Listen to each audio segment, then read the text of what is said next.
À 15 h dans notre duel politique du jour, Michel Barnier va-t-il suivre les propos très droitiers de Bruno Retailleau? C'est la question qu'on va poser à nos invités tout à l'heure. Bienvenue dans le 11-13.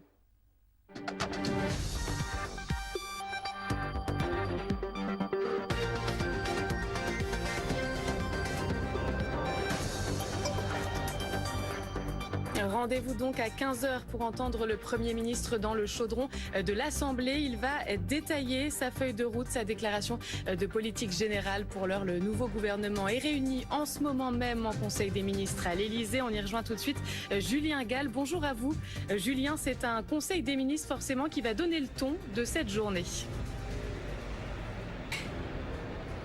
Oui, c'est une journée politique qui s'annonce chargée pour le Premier ministre. Il y a plus d'une heure, à 10 heures précises, le Conseil des ministres a débuté à l'Élysée. À l'issue de ce conseil, le compte-rendu de la porte-parole du gouvernement, Maude Bréjon, se fait désormais directement à Matignon et non plus au palais présidentiel. Une nouveauté qui illustre un changement dans l'équilibre entre Matignon et l'Élysée et qui aura lieu donc à la mi-journée.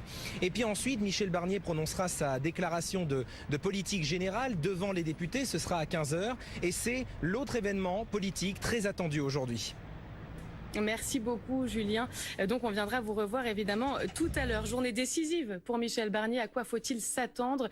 Que risque-t-il? On en parle avec nos invités. Bonjour à vous et merci d'être avec nous sur France Info. De défense et de sécurité nationale devant l'Élysée. On va retrouver Julien Gall. Julien, la France qui condamne l'attaque iranienne sur Israël.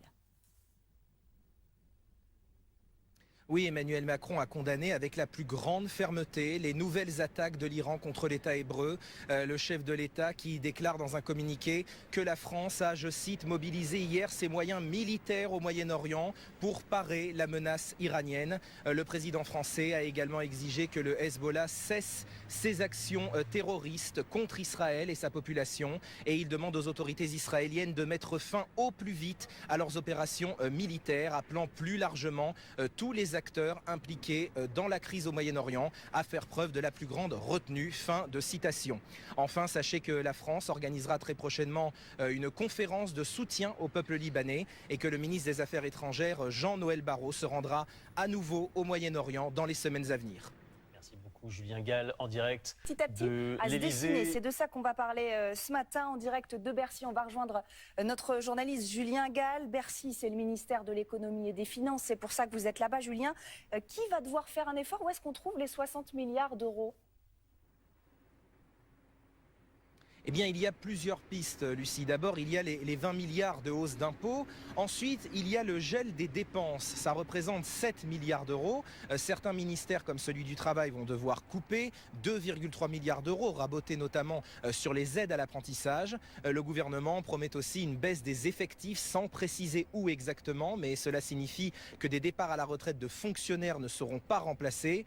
Au programme également des fusions de certains organismes publics comme le Haut Commissariat au Plan et France Stratégie. Au total, les économies dans le budget de l'État représentent 20 milliards d'euros. Les autres 20 milliards seront trouvés sur la sécurité sociale, les collectivités locales ou encore certains allègements de charges pour les entreprises qui seront revus à la baisse. Sans oublier, c'est une promesse du gouvernement, la lutte contre la fraude fiscale. Merci beaucoup Julien. Je rappelle que Laurent Saint-Martin, qui se trouvait juste derrière vous dans ses bureaux pour peaufiner le budget,